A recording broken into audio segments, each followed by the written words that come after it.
Hey everybody, welcome back to the Leverage Advantage show. And today we're very humbled, honored, and grateful to have Paul Tasner with us.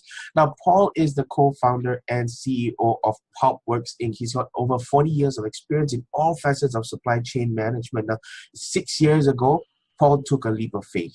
Now, while his peers were contemplating retirement, he embraced the challenge of disrupting the traditional packaging industry. Now, how many of you know that our landfills and our waste, so much of it is made out of packaging, and appalled by the amount of plastic pollution on our planet and no longer content to accept the dangers of plastic packaging materials, Paul founded PulpWorks and set out to create safe, eco-friendly packaging for consumer products. PulpWorks uses paper and agricultural waste to mold compostable packaging and thereby diminishing the waste deposited in our landfills, waterways, and oceans. Paul and PulpWorks have been recipients of more than 20 awards and the subject of more than 40 stories in the media. In fact, if you've watched TED, you might have seen his TED Talk on sustainability, entrepreneurship, and ageism, and it has been seen by more than 1.3 million viewers. Thank you so much for joining us, Paul. Thank you. Thank you for inviting me. This is an honor and a privilege, as they say. Thank you so much. I think one of the biggest things that anybody would ask you is this, you decided to make that leap into entrepreneurship at 66. And like you said, most of your peers were contemplating retirement at that time. Why did you decide that it was important enough for you to go on the journey of entrepreneurship, start on that journey of entrepreneurship at 66? Well, I didn't have, to begin, I did not have the luxury of retiring. I mean, and by luxury, I meant the economic luxury. I did still need to work. Life is or has become an expensive ordeal for many of us. And unless we're willing to, make big compromises, we have to fund that. We have to fund that journey. So, but that didn't mean that I was interested or even thought I was capable of finding another job. I guess we've come to think that once you cross the line and become 60, or some people say even 50, it's just harder and harder and harder to find another job. And frankly, I felt like I'd had enough jobs in my life that it was time to do something different. I think like so many people, my jobs all began very positively. I was enthusiastic, and then something happened along the way and you get derailed. And it happens time and time again to, I think, virtually everyone. And maybe I'm being too general, but I do think it happens to almost everyone. And I thought it was time to do something on my own. I had 40 years of experience, and I thought this is the time to do something on my own. And that's when I took the leap. And when you went into entrepreneurship, you decided to take on a huge problem, right? In terms of plastic pollution. And so to me, it seemed like, to me, it seems insurmountable, but of course you're making that bit of difference in the world. Now, what were some of the challenges you had to overcome in starting out that way? Well, yes, it does seem like an insurmountable challenge, but we're not alone. There are other companies doing their thing to reduce plastic pollution. Everyone's chipping away at it, some bigger than others, but it all adds up and it all makes a difference. So I never felt like, oh my gosh, I'll never be able to accomplish this. We set modest goals, and we went out and tried to accomplish them. I'm sorry, I have to make you repeat your question. That's okay. What were some of the biggest challenges that you had to overcome? Oh, the biggest challenges, of course, yes. Well, I think the biggest challenges at first were trying to raise some capital for our new business. Our original intent was to build a manufacturing facility, and you need capital for that. and the challenge was raising the money. We live in the San Francisco Bay Area, and it's the home of the high tech industry. Silicon Valley is right at our doorstep.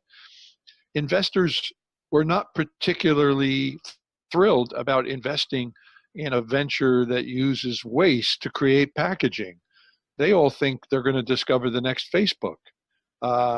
So it was quite a challenge getting investors to hear our story and to provide us with some startup capital.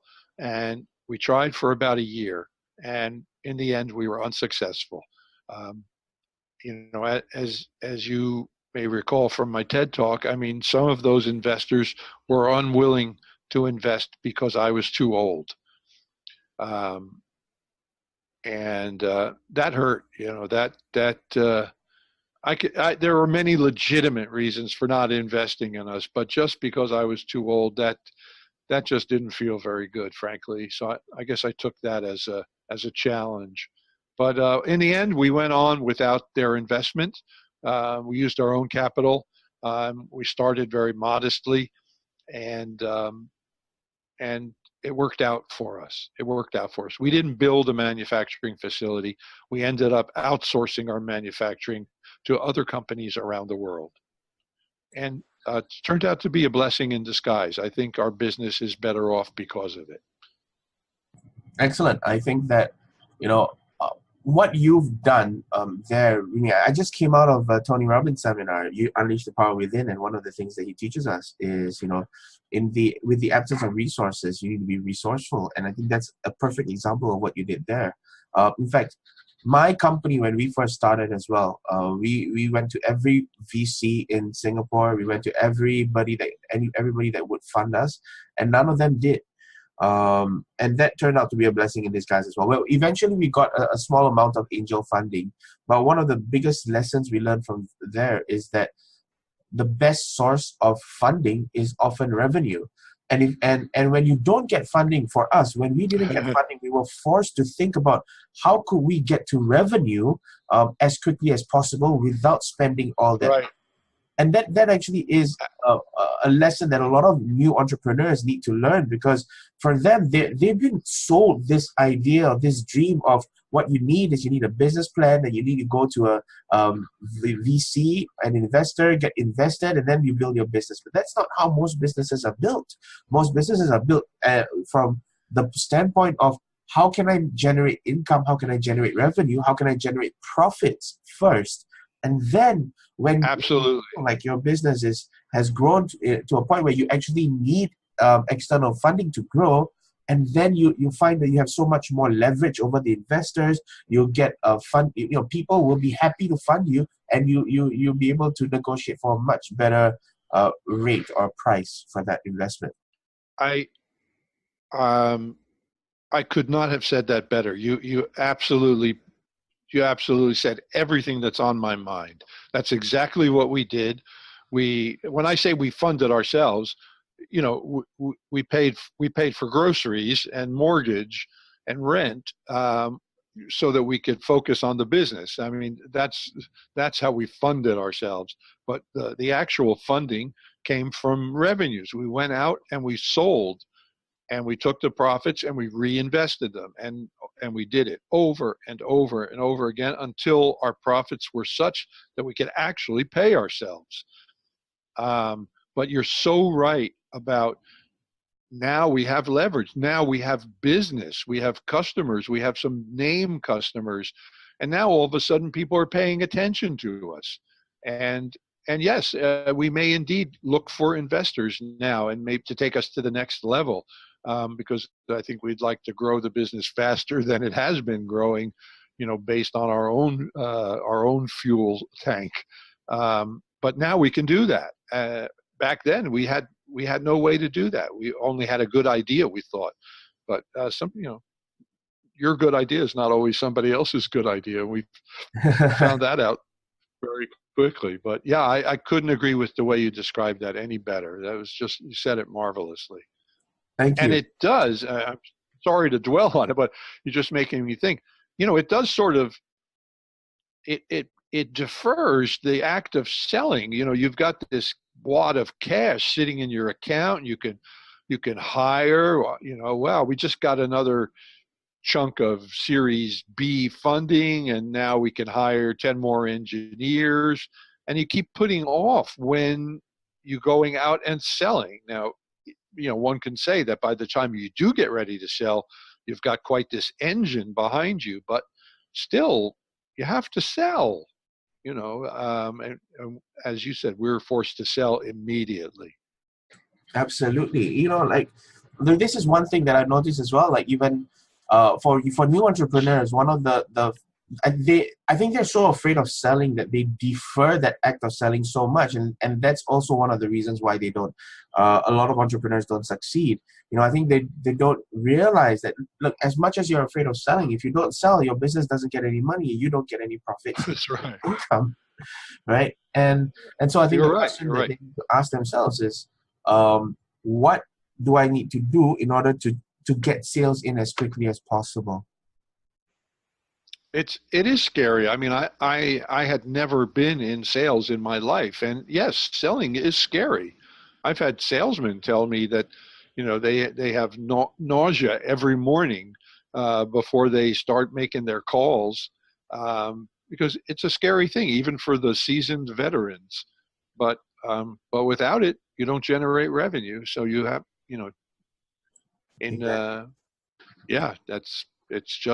that's the way it works. You have to sell. So tell me, Paul, what excites you most about your industry? What excites you most about your business? Well, I love that I'm in an industry, and let's call the industry sustainable packaging, as opposed to just packaging in general. Sustainable packaging, and I love that it's growing. It's growing every year, year after year. Other industries are dropping away or flat, but it's growing. And sadly, the U.S. It's certainly growing in the U.S., but we are so far behind so many other places in the world, including Singapore, including Europe, including a variety of countries all over the map. We're just way back of the pack, and that's very sad to me. But nevertheless, we are improving. It's just not at the same rate as I'd like to see it improve. But it's improving with enough. I guess there's enough energy to keep us very excited. So we're excited every day to get up and see what's happening. And I'm happy to say we've attracted attention in other parts of the world where attitudes are more progressive about sustainable packaging. We've attracted quite a bit of attention this past year in Europe, and I think that's fantastic. Here's a really important question that I think people need to have answered. When you didn't have your manufacturing plant, how did you get that first customer? Right? How did you get your first customer? Our first customer, we had our manufacturing partner or partners lined up, because some of these were businesses that I knew from my previous life. So we had our infrastructure ready and waiting for business. Our first customer was a local company. I'm not sure if, I can't remember if we called them or they called us because they heard about us or something, but we sat down and kind of collaboratively cranked out this new package that they wanted to try. And we placed that order with our manufacturing partner. And our manufacturing partner was kind enough to wait until we got paid for that product to bill us for it, and we got our cash flow started that way.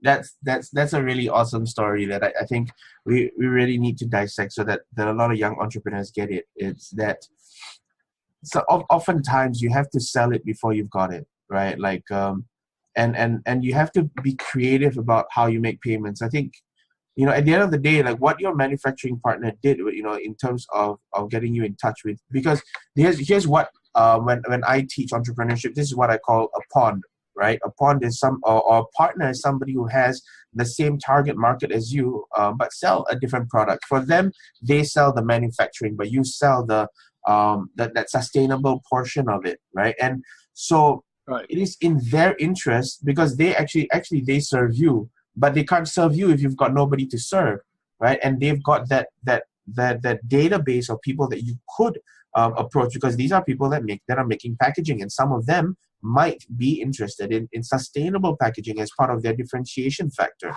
So I think the biggest lesson here is, the first lesson is this. The first lesson is oftentimes you've got to sell it before you've got it, right? And then once you've got that sale, you got to make sure you deliver. Sometimes, especially in my business, sometimes if it's the first time that we're meeting somebody, or if it's the first time in a particular location, or if it's our first customer in a particular location, what we do is, you know what, I want to be able to give a really, really good testimonial. I want to be able to give a really, really good case study, say for San Francisco, right? And so what I'm going to do for you is I'm going to give you a crazy discount, only if you promise me that when we do a great job, that you'd give me an awesome testimonial and we can use you as a case study. So I'll bring that price down, and then what happens is we have our first customer in San Francisco. Exactly. Yeah, I think the fact that our manufacturing partner was a former contact of mine from years gone by, and we knew each other. We in essence, we had both vetted each other, and we trusted each other, and that was a great basis for the relationship. That was a great base. They knew that I would pay for the service, and they trusted I would, and of course I did, and it just established the trust even further, and they've been there for us that way throughout our business, actually. But now that our cash flow is better, we don't have to rely on those kinds of quote favors, but yeah, at the beginning you have to be as you said, a little more creative, just to kind of get that engine started. Awesome. And tell me, Paul, what's the best advice you have ever received?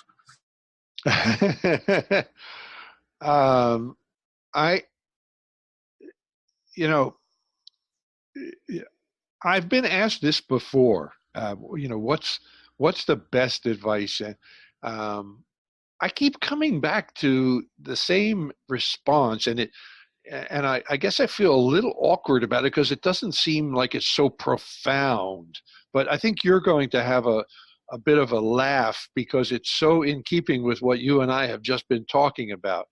I'm an engineer, and my business partner is an architect, and we're not seasoned sales executives, and in fact, compared to her, I am a seasoned sales executive. She is absolutely phobic about sales, but she's getting better, as am I. We were in a new business incubator, as they call them. And I'm sure you have them in Singapore as well. And the incubator had about a dozen new startups and a staff of local business people that were there to kind of nurture us and give us advice. And one of the gentlemen was a local entrepreneur who had started a plumbing supply company that had grown enormously. And it started out as a local business. It now covered several western states in the U.S. So he was a very successful businessman, and he was absolutely. He had one message for us that he kept repeating and repeating ad nauseum. And his message was, go out and sell. Go out and sell. That's great, but did you sell anything today? Oh, I'm really happy to hear that. But did you sell anything today? Did you get an order?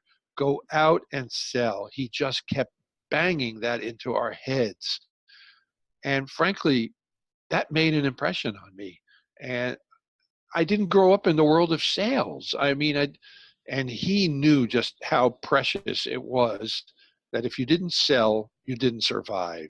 And he wanted to drill that into us. And, as heavy-handed and as repetitive and sometimes as tedious as he was with that advice, I think it's the best advice we got. Go out and sell. I know it doesn't sound very profound, and I apologize for not being more, articulate about the question or the answer, I should say. But I think it was the best advice we got. I really do. Excellent. Yeah, I love it. Like you said, sometimes if you don't sell, you don't eat. There's nothing coming in. You don't eat. So it's not just about, you really don't survive if you don't sell. And a lot of people really need to learn that. Tell me, Paul, who inspires you? Oh, gosh. I guess, well, my wife inspires me. I think she's an amazing cheerleader. She just is there for people, whether it's me or our family or our friends. She's just completely sincere about cheering other people on and helping them reach their objectives. And she does it pure of heart. I think it's quite beautiful. I'd like to say I'm just like her, but I'm not that good. She is truly a good person. Mm-hmm. And that inspires me. I'm at a loss to think of some other people that inspire me in the same way, but I can say, those are the kinds of things that inspire me. I'm inspired by those human values. I'm not necessarily inspired. I'm not inspired by Steve Jobs. Because, yes, he was a brilliant marketer, a brilliant business guy, and he built a huge company. But that's not what inspires me. I'm not inspired by that. Maybe I should be, but as No, a business person. and you wouldn't be you. I mean, I agree with you so much because, for me, the person that inspires me the most is my father, right? And for you, and I think that, like when you say your wife is your biggest inspiration, she's like the best cheerleader, and a lot of people don't understand the importance of say a number two, right? A lot of times, it's that the number one can only be number one with the help and support of number two or number twos, right? And if she's the one that helps you be you, then she's the most important person in your business. You've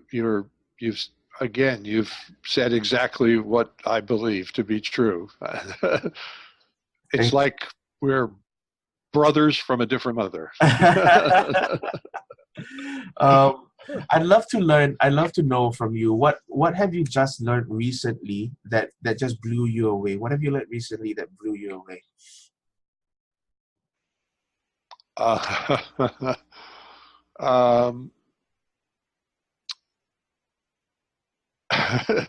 That the Russians have been interfering in the American elections.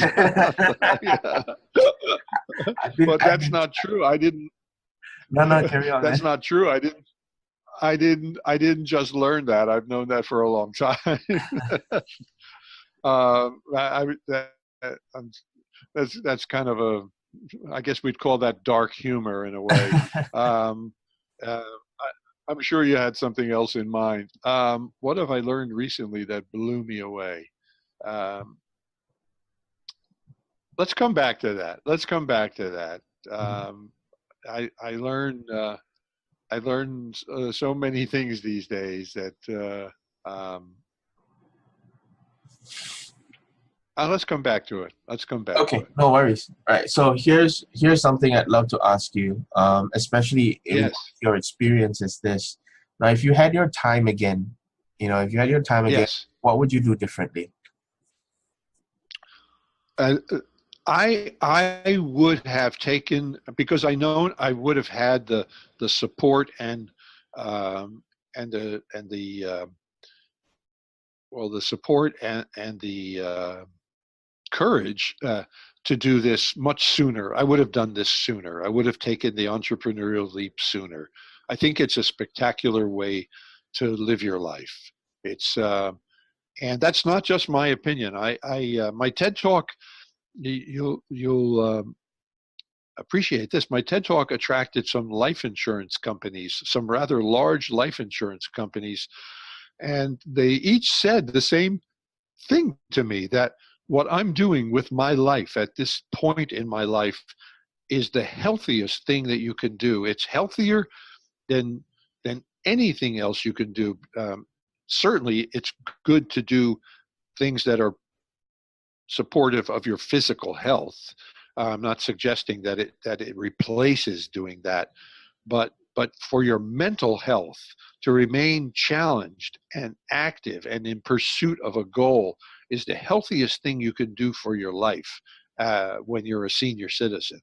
Um, that you could, you can go out and play golf every day, and yes, it'll be good for your cardiovascular health, of course, especially if you walk the golf course, but it's not necessarily going to nourish your mental health the way the challenge of entrepreneurship does.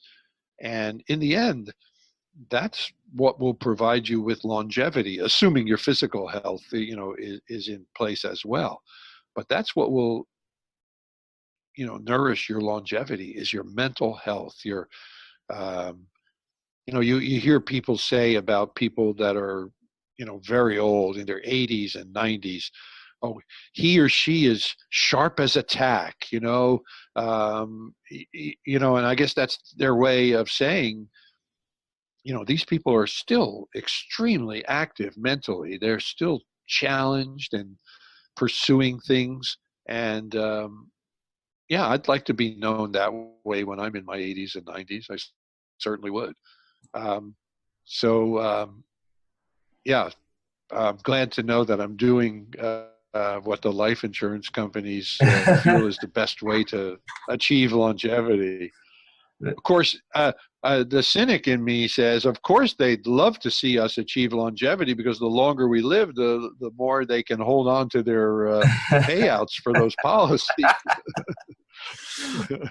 Oh, Paul. Here, I've got actually just one last question for you.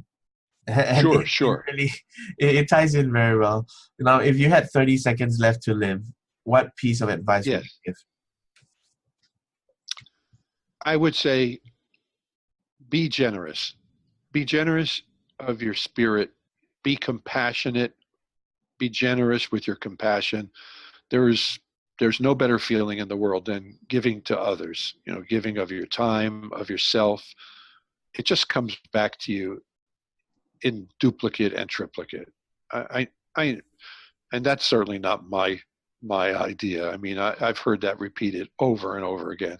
I think all of the world's religions repeat that every day, don't they? So I found it to be incredibly true. I've never felt so good as when I'm giving. Thank you so much, Paul. Now, if people if people are interested to find out more about you, where can they go? What can they do?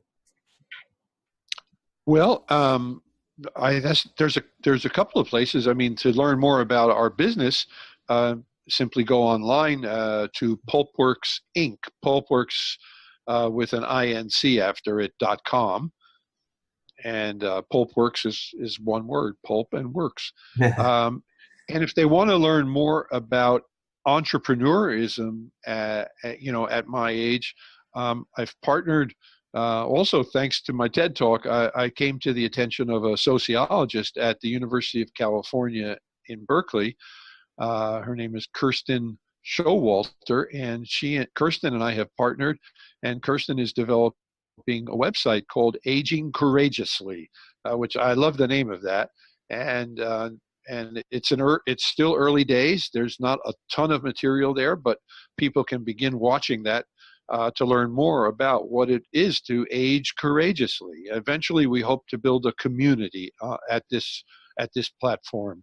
So we'd love for them to visit us and register their thoughts and comments and add their name to our mailing list, and do the same at PulpWorks. And as they say, the more the merrier. Okay, and with that, thank you so much for your time, Paul. We really appreciate it. Thank you so much for setting aside the time to have a chat with me, and also to share your expertise, your experience, and your knowledge with the audience. Thank you. Thank you for having me. It's meant a great deal to me. Hey there, thanks so much for checking out this video. If you enjoyed it, check out the relevant video here, and don't forget to subscribe to us for more marketing tips, techniques, strategies that are working for us, or just more behind the scenes fun. See ya!